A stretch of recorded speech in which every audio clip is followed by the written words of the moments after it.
Hey, it's Al Angelo again, A-Plus Racing, High School Auto Shop. Yeah, I know I'm not my normal attire, but today's first day of school. I always wear a suit and tie at first day of school. Got to establish that authority. But hey, I got a question the other day about, well, how do I check the transmission fluid on my spec Miata? So, brother, this one's for you to show you how to check all three fluids that we mainly need to look at.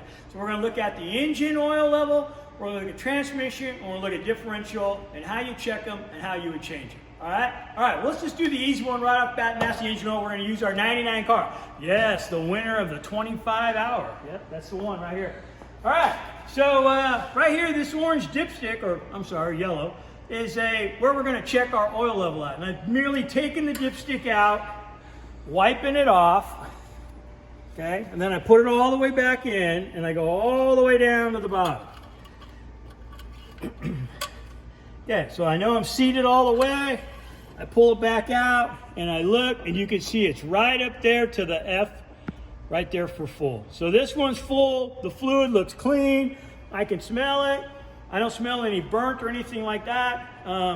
This one here, we run synthetic oil in it, so it lasts a little bit longer. I don't know about gaining any horsepower, but the oil does last longer. It's a little easier on the engine. All right, so from here, we're going to go look at the transmission on our number 4 car. So come on, walk me here. I got one already up in the air. I know you probably don't have a lift, and you might be doing this at home with floor jacks and a jack stand.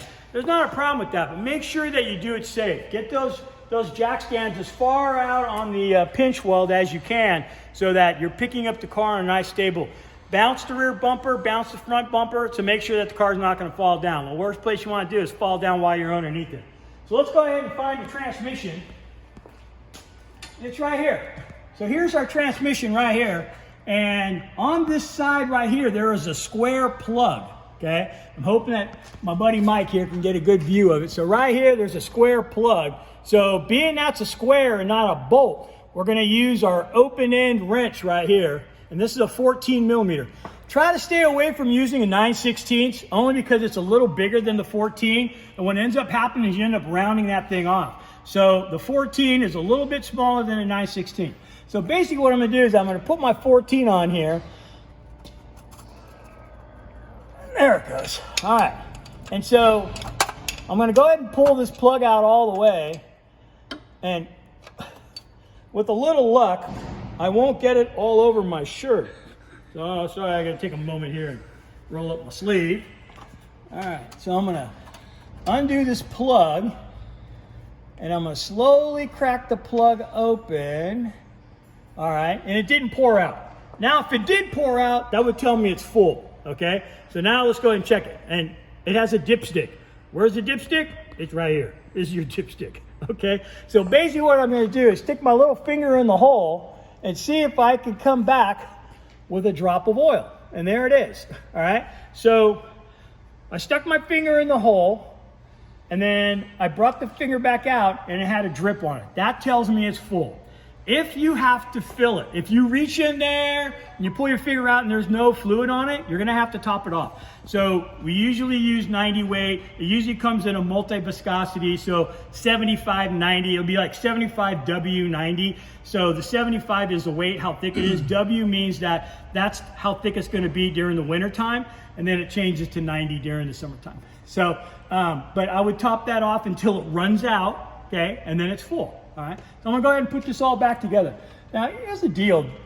I've never seen one of these just fall out. I mean, I'm sure it probably can, but I've never seen it do that. So when I go to tighten it, I'm not gonna go, wacky crazy on tightening this thing up. Cause man, it's really easy to round them off.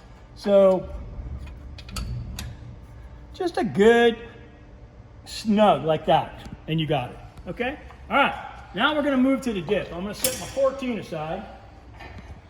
All right, so here on the different, one thing I want to show you on the train. You see this one here? That's the drain. So if you want to change the fluid, you would take this plug out. That would drain the fluid. You put this plug back in, and it's a good idea to just check to make sure that it's tight. That was pretty tight. And then you would add the fluid in that square hole until it comes out the hole. Okay? All right, back to the dip. All right, so here's our rear differential. Rear differentials have a lot of names. Some people call them third member, could be called pumpkin. you know, the diff, the rear end, whatever. So there's two plugs on the back here. This is the drain and this is the fill, okay? So what we're gonna do is we're gonna check the level and the quality of the fluid. The fluid on the front was a nice golden brown, it was pretty good. If it came out black and smelled real bad, we need to change it. I'm using a 15/16 socket, 6-point. Don't use a 12-point. This is a very shallow plug and it's really easy to round it off. So I always use a 6-point on it, and it's 15/16. So I'm gonna put this on here.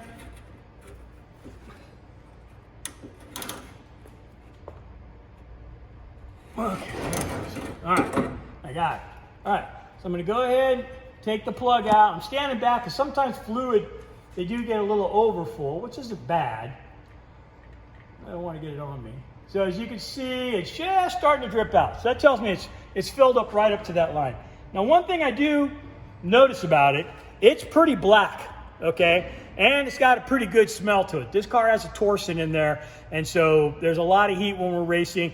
This would be a great candidate to change the fluid. So I'll probably be having my advanced class students changing the fluid.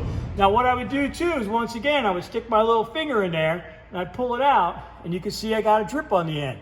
And it's also very dark, okay? So this would need fluid change before the next race. So we're gonna be preparing this car for the 25-hour Thunderhill, so that's definitely something that we're gonna be going through. All right, I'm gonna go ahead and put the plug back on. Okay, I'm gonna tighten it down. Once again, I'm not going crazy tightening this thing up.